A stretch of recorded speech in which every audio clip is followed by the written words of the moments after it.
منایا جا رہا ہے جشن آزادی مبارک ہو، ہمارا دیس ہے سو ہم کو بنیادی مبارک ہو۔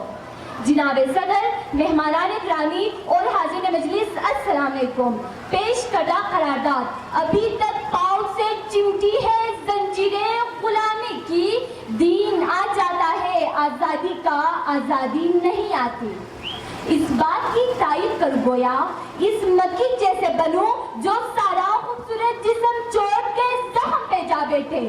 جی ہاں جناب والا، آزاد مملکت کے عظیم پرچم کے سائے تلے اس کے بے شمار نعمتوں کو جھٹلا کر چند نام نہاد ملک دشمن غداروں کی کوتاہیوں کو پورے پاکستانی قوم کے گلے میں غلامی کی توپ بنا کر پہناؤ اور آزادی جیسی نعمت کو ٹکراؤ نہیں جناب والا، میرے مقررین ساتھی بھی آزادی کا مفہوم کچھ الگ بیان کرتے ہیں، جسے سن کے یہاں پر بیٹھے ہر شخص کی طرح ایک لمحے کے لیے میں بھی سوچ میں پڑ گئی کہ جس دن کو منانے کے لیے ہم پورا سال بے صبری سے انتظار کرتے ہیں، بڑے جوش و جذبے سے ہر بچہ بوڑھا اور جوان اس عظیم پرچم کو لہرا کر پوری دنیا کے سامنے وطن عزیز سے محبت کا اظہار کرتے ہیں، ہر گلی ہر کوچے میں بڑے بڑے پروگراموں کا انعقاد کرتے ہیں تاکہ نئی نسل میں اس بات کا شعور پیدا کی جا سکے کہ اس آزادی کو کن جدوجہد اور کن قربانیوں کے بعد حاصل کیے۔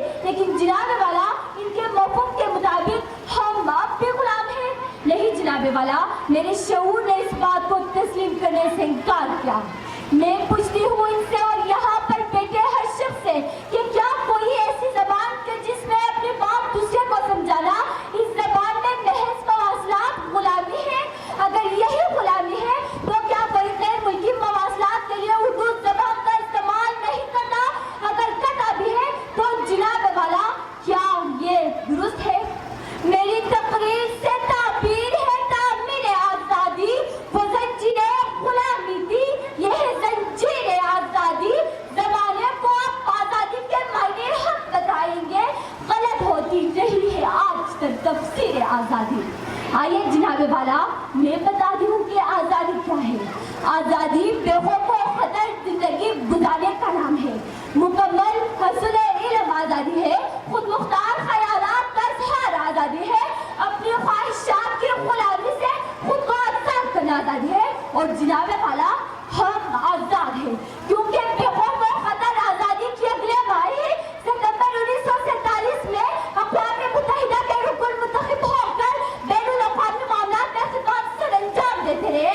ہم آزاد ہیں کہ عالمیہ کے لیے محکوم قومیں انڈونیشیا، مراکش، لیبیا، فلسطین اور کشمیر کی آزادی کے تحریکوں اور ان کے حقوق کی بحالی کے لیے عالمی سطح پر آواز بلند کرتے ہیں۔ اور جناب والا، حصول علم نے آزادی کی مثال اس مزدور کے بچے ہیں جو سبزی فروش ہونے کے باوجود میٹرک میں پہلی پوزیشن سے کامیابی حاصل کرتے ہیں اور یہ ثابت کرتے ہیں کہ ہاں ہم آزاد ہیں۔